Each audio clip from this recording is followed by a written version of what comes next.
the schools that were included in the first round. And what I found, quite unsurprisingly, was that these schools are overwhelmingly, usually 2/3 to 1/3, found in areas that are advantaged. They have higher average weekly earnings in the community. Their children are higher than average attendees at school, and they score more highly, 2/3 to 1/3, usually 2/3 to 1/3 on year 5 and year 9 reading tests, NAPLAN tests. So these schools, so the people putting their hands up, and overwhelmingly those even selected, are advantaged schools.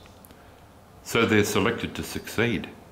Well, you know, I mean, if we believe that our framework of schools is built around competition and choice, which it is for all sorts of odd reasons because it doesn't really work, it means that those schools are ahead of the starting line when the gun goes off.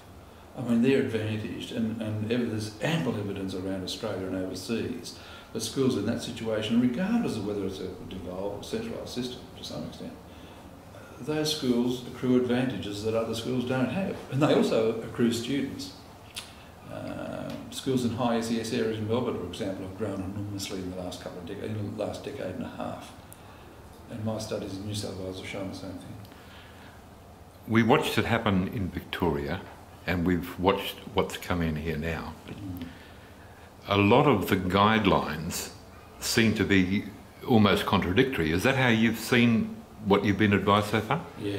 Look, in the absence of further details, and further details may clarify some of these issues, but the guidelines that I've seen so far are contradictory. You can't extol the virtues of choice, which they do in the guidelines, and say that schools will have strict rules about enrolment and disenrolment of kids and so on. The reality is that you're not going to knock back, for example, enrolments from out of area if you can get away with not knocking them back. You're not going to do that if it's a preferred enrolment.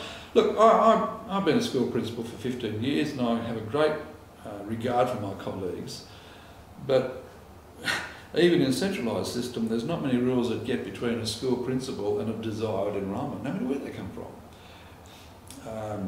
And we do bend the rules.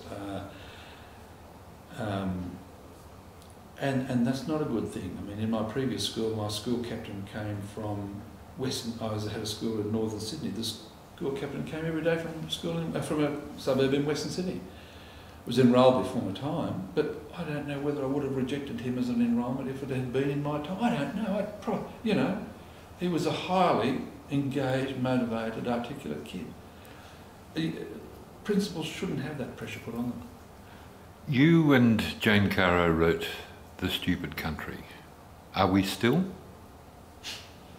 Jane and I looked at that book about 6 months ago and thought, I wonder if we should revise this book. We wrote it, came out in August 2 years ago, 2007. And there's lots of references to, a reasonable number of references to John Howard and Julie Bishop and so on. And we basically came to the conclusion that it would be easy to revise that book. Just substitute Kevin for John and Julia for Julie. Sure, the revolution's ramped up a bit and there's a lot more hyperbole. And there's more money for some programs, for example, in capital works. But the framework hasn't changed. Nothing else has changed.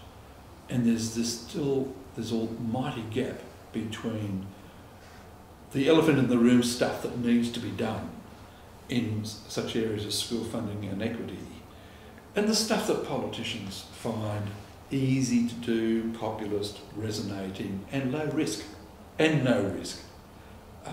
And I think the agenda that Gillard has, there's not a lot of risk in the agenda that Rudd and Gillard have undertaken in education, but there's not a lot of decisions about things that matter.